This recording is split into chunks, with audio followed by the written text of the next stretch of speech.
જય સ્વામિનારાયણ વિદ્યાર્થી મિત્રો, બાયોલોજી ઈ વિદ્યાના ક્લાસમાં આપ સૌનું સ્વાગત છે।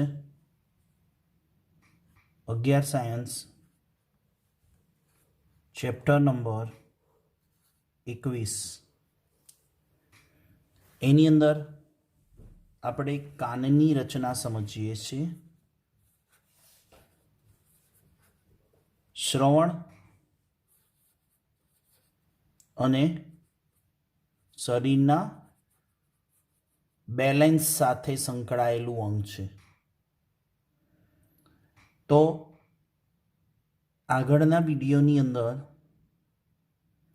આપણે બાહ્યકર્ણ અને મધ્યકર્ણની સમજૂતી લીધી।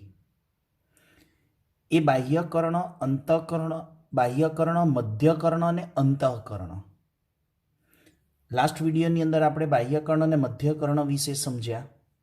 એમાં એક ભાગ આવતો હતો કર્ણકંઠ નળી, જેનું આપણે સમજ આપેલી કે મધ્યકર્ણ ગુહાને કંઠનળી સાથે જોડતો માર્ગ।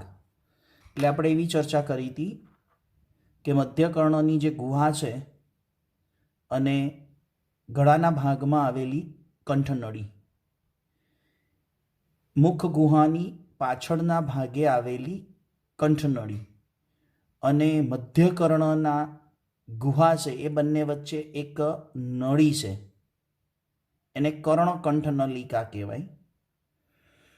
જેની વાત કરી હતી આપણે કર્ણપટલ ઉપર બંને બાજુ દબાણને સંતુલિત કરવા કીધું હતું ને, કે બાહ્ય વાતાવરણનું દબાણ ઇયર ડ્રમ ઉપર દબાણ કરે, જેથી ઇયર ડ્રમને, કર્ણપટલને નુકસાન ન થાય એના માટે આ કર્ણકંઠ નળી આપણી મુખ ગુહા વડે જે એર જાય છે એ કર્ણકંઠ નળી થઈ અને કર્ણપટલને અંદરથી બહાર તરફ દબાણ કરે। જ્યારે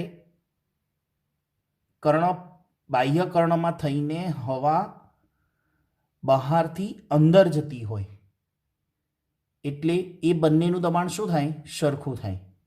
એટલે ઇયર ડ્રમ એટલે કે કર્ણપટલને નુકસાન થતું નથી। મેં ઉદાહરણ આપ્યું હતું પ્લેન ટેકઓફ થતી વખતે, અથવા તો કોઈ મોટા ઊંચા ઢોળાવ ઉપર ગયા હોય ત્યાં પણ હવાનું પ્રેશર ઓછું થાય, ત્યારે એવા સમયે કાનની અંદર આપણને કંઈક એવું અલગથી અનુભવ થયો હશે। હવે વાત કરીએ આપણે અંતઃકર્ણની। કાનમાં 3 કાન, બાહ્યકર્ણ, મધ્યકર્ણ અને અંતઃકર્ણ। અંતઃકર્ણ એ શું છે? પ્રવાહીથી ભરેલી રચના છે, કુહર। કુહર એટલે શું કહેશો? પોલાણ। એમાં અસ્થિનું પોલાણ છે અને કલાનું પોલાણ છે। એટલે હું એક વાત કહી દઉં, અંતઃકર્ણની અંદર એક હાડકાનો બનેલો ભાગ છે, ખોપરીના અસ્થિનો ભાગ કહેવાય, અને એની અંદર પટલમય રચનાઓ છે। કલા એટલે પટલ, એટલે કલા કુહર અને અસ્થિ કુહર। એક આખી સળંગ નલિકામય રચના છે અને એમાં બાહ્ય લસિકા પ્રવાહીથી ઘેરાયેલું છે। અસ્થિ કુહર છે, એની બહારની બાજુએ બાહ્ય લસિકા છે। બાહ્ય લસિકા પ્રવાહીથી ઘેરાયેલું કલાકુહર ગોઠવાયેલું છે। એટલે શબ્દ બરાબર સમજો, કલાકુહર છે એ અસ્થિ કુહરમાં છે, કલાકુહર છે એ અસ્થિ કુહરમાં છે। કલાકુહર અને અસ્થિ કુહરની વચ્ચે જે જગ્યા હોય એમાં બાહ્ય લસિકા છે। એટલે એનો અર્થ એવો થયો, અસ્થિ કુહરમાં બાહ્ય લસિકા અને કલાકુહરની બહારની બાજુએ બાહ્ય લસિકા। એટલે એવું થયું કે અસ્થિ કુહરની અંદર જે કલાકુહર છે એ બાહ્ય લસિકામાં ડૂબેલું છે। અહીંયા જુઓ,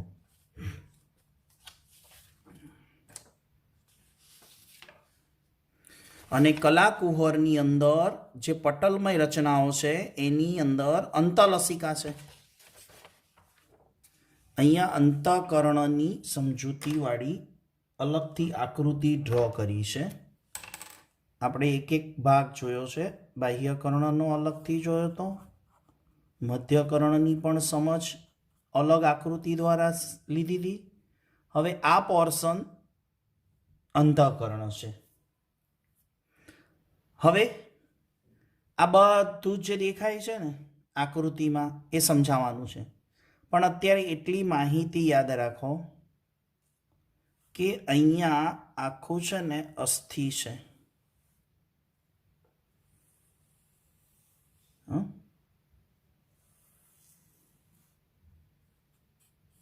સમજાય છે? તો આ અસ્થિ કુહર થયું અને આ થયું કલાકુહર. અસ્થિ કુહરમાં આ બધું શું છે?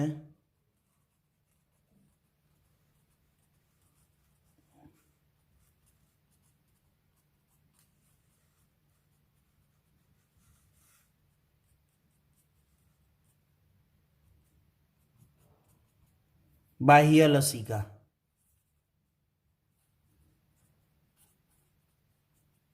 અને આ જે પટલોવાળી રચના છે બધી જે નામ નિર્દેશનમાં દેખાય છે, આ પટલવાળી રચના, એને આપણે કલાકુહર કહીશું. એટલે આ આપણે થયું અસ્થિકુહર. અસ્થિકુહરમાં કલાકુહર, બંને વચ્ચેની જગ્યામાં બાહ્ય લસિકા. એટલે એમ કહેવાય કલાકુહરની બહાર બાહ્ય લસિકા છે. એટલે શબ્દ શું હતો? બાહ્ય લસિકા પ્રવાહીથી ઘેરાયેલું કલાકુહર. સમજાઈ ગયું? ક્લિયર? ઓકે, આગળ જઈએ. હવે આપણે વાત કરવી છે અંતઃકરણની અંદરનો જે ભાગ છે શંખિકા. પહેલા શંખિકાની વાત કરીએ. કલાકુહરનો ગૂંચળાદાર ભાગ જેને શંખિકા કહેવાય, સર્પાકારે વીંટળાયેલી પટલમય રચના. તો આ જુઓ,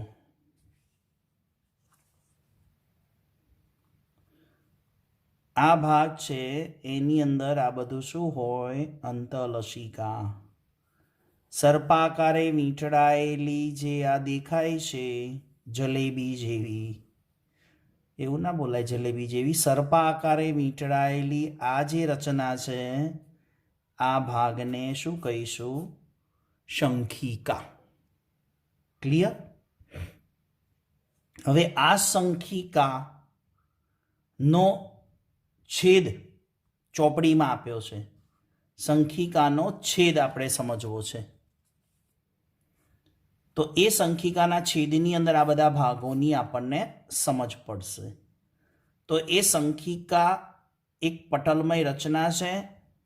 એની અંદર મેમ્બ્રેઇન છે, રિસેનર્સ મેમ્બ્રેઇન અને બેસિલર્સ મેમ્બ્રેઇન. આકૃતિમાં જુઓ.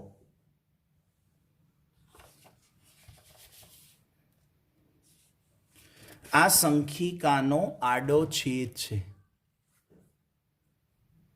બરાબર? બધા વિદ્યાર્થીઓને બરાબર દેખાય છે, રાઈટ? આકૃતિમાં આપ્યો છે. શંખિકાનો આડો છેદ એ આકૃતિ દર્શાવે છે. એની અંદર તમને એક કલા કઈ બતાવી છે? રિસેનર્સ કલા. અહીંયા જુઓ, બેસિલર કલા એટલે આધાર કલા. બેસિલર મેમ્બ્રેન આકૃતિ ધ્યાનથી જુઓ ને તો ખ્યાલ આવે.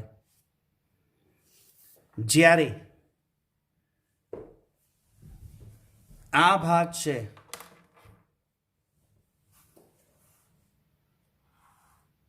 આ ભાગ, એને કઈ કલા કહીશું?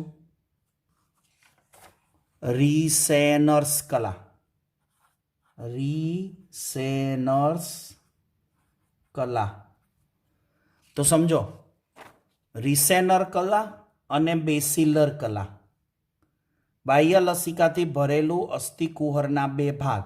એ પછી વાત કરીએ રિસેનર્સ કલા અને બેસિલર કલા.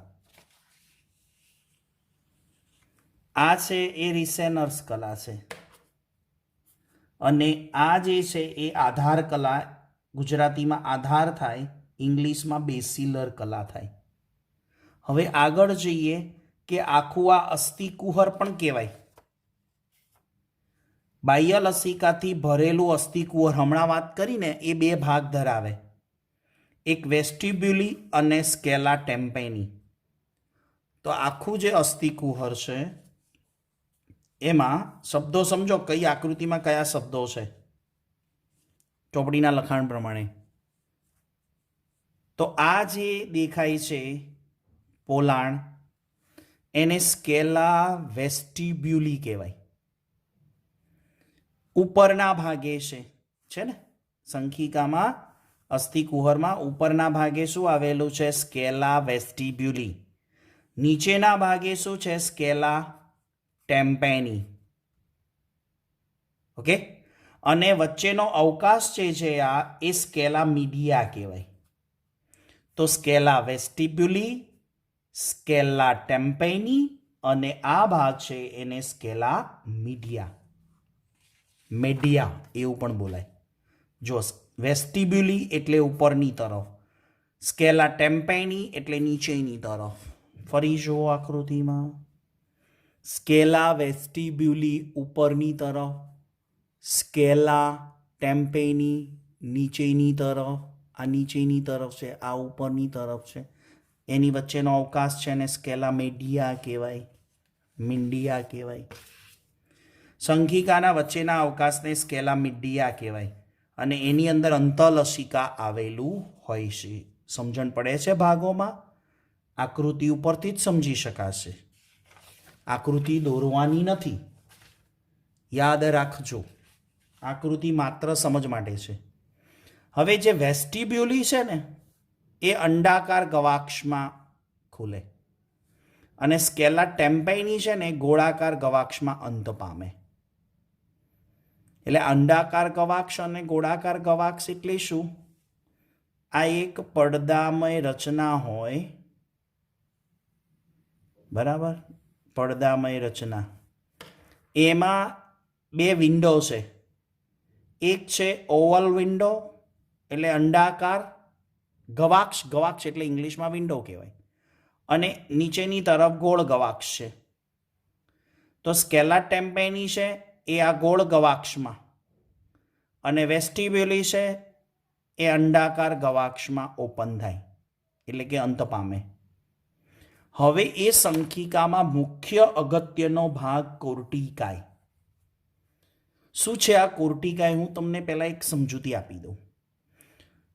બહુ મોટા અવાજે તમે રોક મ્યુઝિક અને પોપ મ્યુઝિક સાંભળો અથવા તો કોઈ ડીજેનું સ્પીકર વાગતું હોય ને તમારા કાનમાં ધાક પડે છે ને, જ્યારે હાઈ વોલ્યુમે અવાજ આવે ને અને સીધો કાનમાં ધાક પાડે ને તો એ જે ધાક કહીએ છે ને, ધાક પડે છે એટલે કાન થોડીક વાર માટે શું થઈ જાય છે?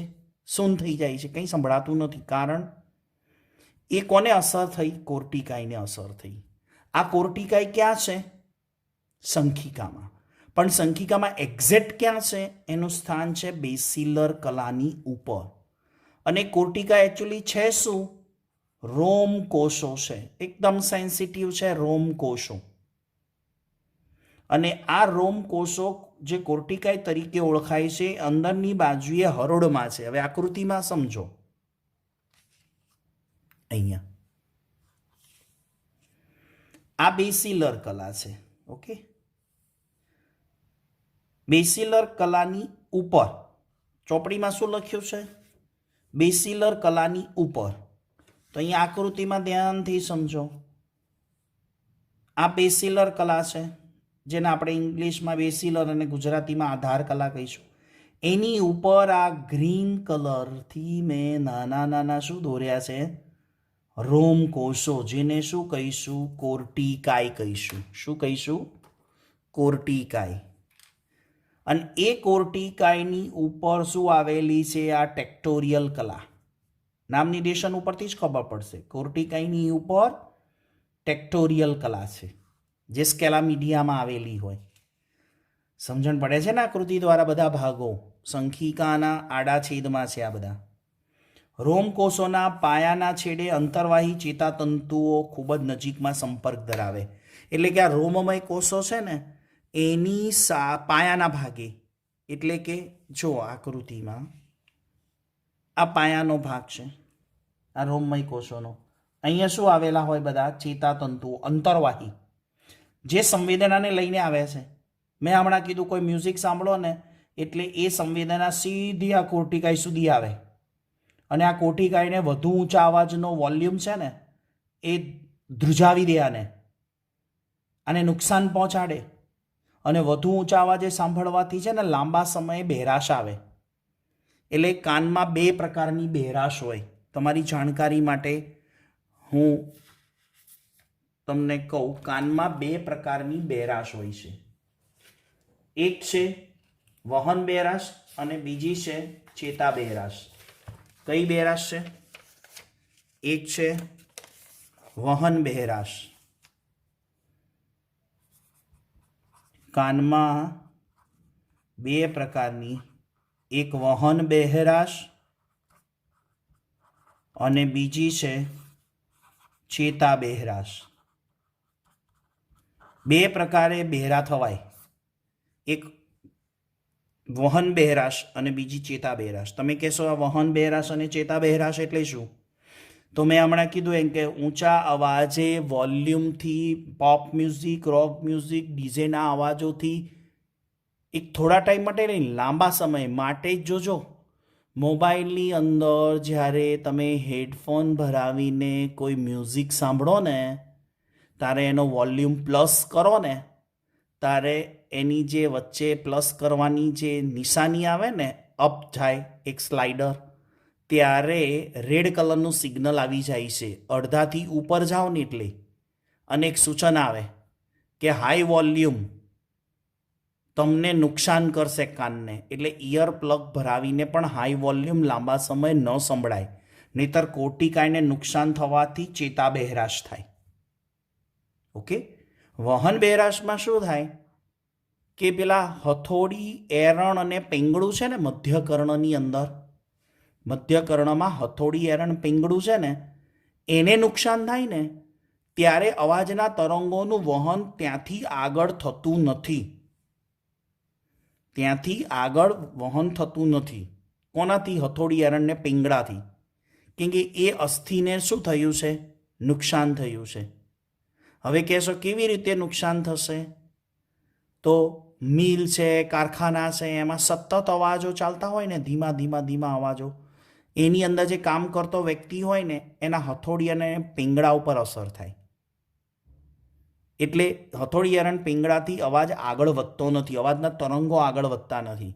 એટલે એને વહન બહેરાશ કહેવાય. યાદ રહેશે ને? ચલો આગળ જઈએ. એટલે વધારે ફૂલ વોલ્યુમે મ્યુઝિક સાંભળવું જોઈએ નહીં. વધારે ફૂલ વોલ્યુમથી નુકસાન થાય. ઓકે. હવે આપણે આગળ રચનામાં જઈએ. રોમકોષો શું છે? શ્રવણગ્રાહીઓ છે. શ્રવણગ્રાહી એટલે અવાજના તરંગોને ગ્રહણ કરે છે. રોમકોષોની ઉપર શું મેં આકૃતિમાં બતાવ્યું? પાતળી સ્થિતિસ્થાપક ટેક્ટોરિયલ કલાબ દર્શાવી. ફરીવાર જોઈ લો. આ રોમકોષોની ઉપર આ પાતળી ગ્રીન સ્કેચ પેનથી ડ્રો કરી છે. શું છે? પાતળી સ્થિતિસ્થાપક ટેક્ટોરિયલ કલા છે. તો બધા ભાગો સમજાઈ ગયા એવું લાગે છે. જો સ્કેલા વેસ્ટિબ્યુલી શું કહેવાય, રિસેનર કલા કોને કહેવાય, આધાર કલા કોને કહેવાય, કોર્ટિકાઈ કોને કહેવાય, સ્કેલા મીડિયા કોને કહેવાય, સ્કેલા ટેમ્પેની કોને કહેવાય, આ બધા જ સંખિકાના આડા છેદની અંદર આકૃતિમાં દર્શાવેલા ભાગો છે. આ સમજો એટલે સંખિકાના આડા છેદની રચના પૂરી થઈ, જેનાથી આપણને કાનની અંદર સંખિકા શું છે એ ખ્યાલ આવે. આગળ જઈશું. હવે અંતઃકર્ણનું અંગ છે વેસ્ટિબ્યુલર અંગ. હવે આ વેસ્ટિબ્યુલર એટલે શું? સાંભળવાનું અંગ. અંતઃકર્ણની સંખિકામાં ઉપરની તરફ જટિલ તંત્ર છે, બેલેન્સિંગ સાથે પણ સંકળાયેલું છે વેસ્ટિબ્યુલર. હવે અંતઃકરણની ઉપર છે, સોરી, અંતઃકરણની અંદર સંખિકાની ઉપર, સોરી હો, અંતઃકરણની અંદર અને સંખિકાની ઉપર. જો એને પણ આપણે આકૃતિ દ્વારા સમજી લઈએ જેથી આપણો કોન્સેપ્ટ ક્લિયર થઈ જાય. આ જુઓ આકૃતિમાં આ સંખિકા છે. સોરી હો વિદ્યાર્થી મિત્રો, તમારા માટે એક બીજી આકૃતિ છે.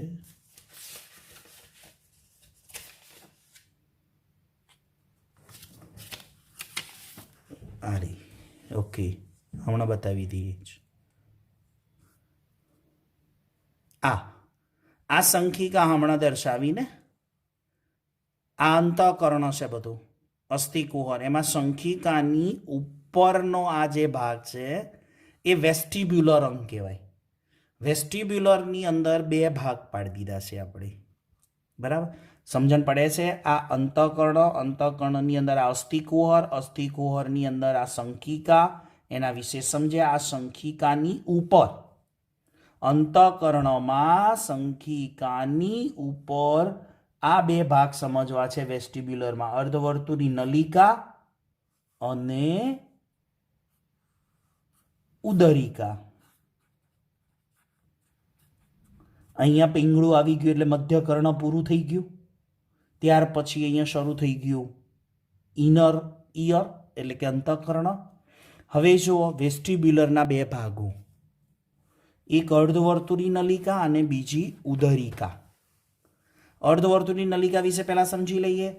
3 નલિકાઓ છે, પ્રત્યેક એકબીજાને સમકોણીય ભિન્ન તલ ઉપર ગોઠવાયેલી.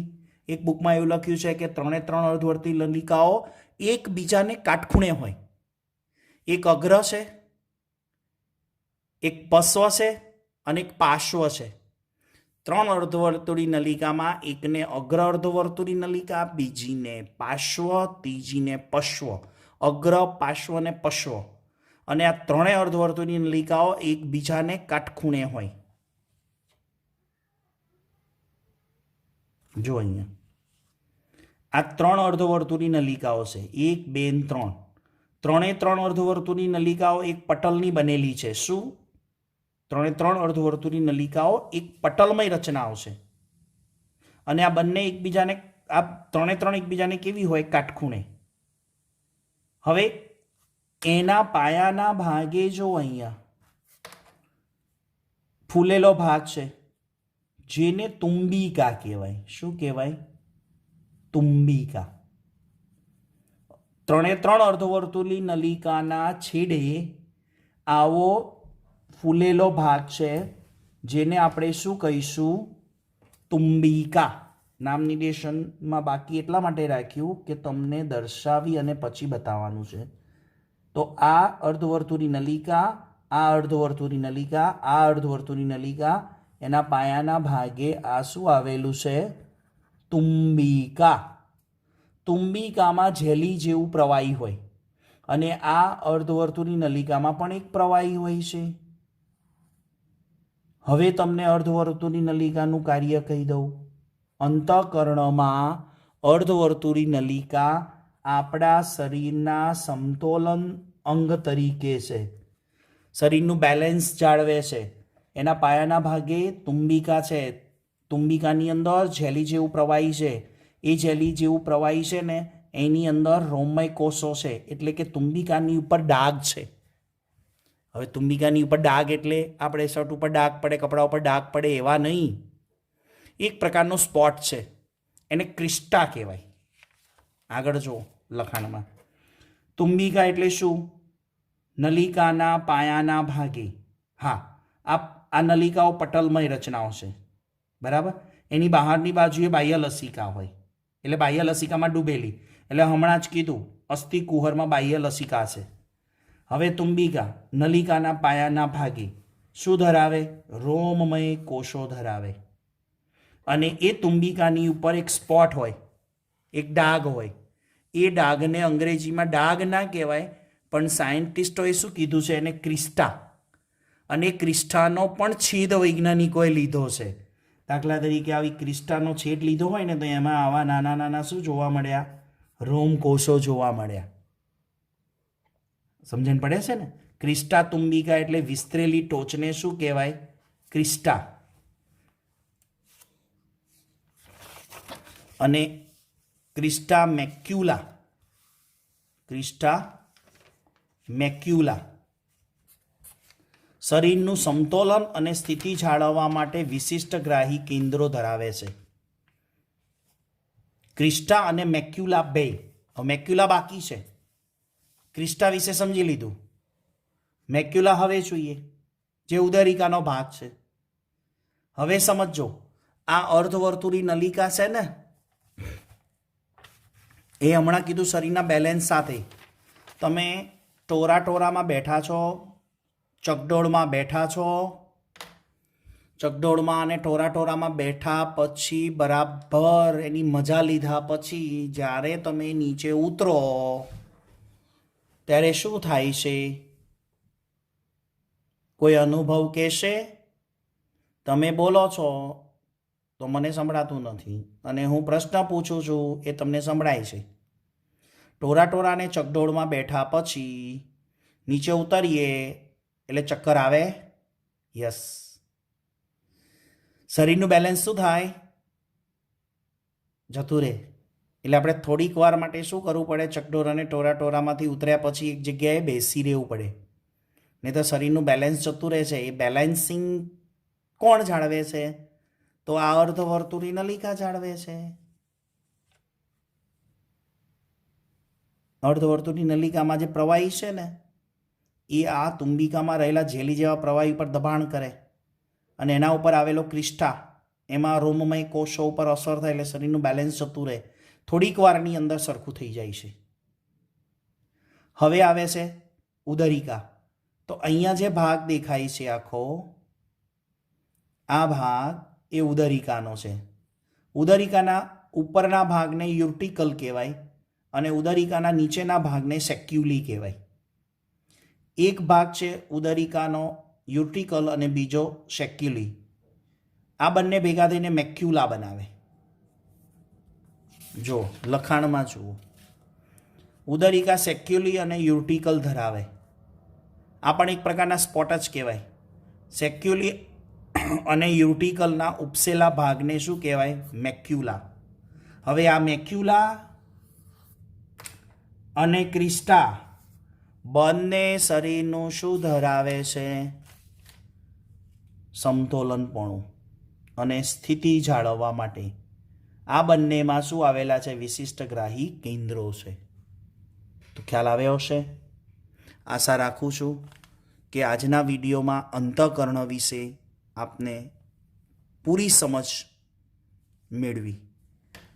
છતાં પણ ટોપિક વિડીયો જોયા પછી NCERT બુક પ્રમાણે વર્ડ ટુ વર્ડ અને લાઇન ટુ લાઇન રીડ કરવાની તો કમ્પલસરી છે. ત્યાર પછી એને લખવું જોઈએ, તો જ આપણને કોઈ પણ ટોપિક આવડે. તો આવતા વિડીયો લેક્ચર સુધી સૌ વિદ્યાર્થી મિત્રોને જય સ્વામિનારાયણ.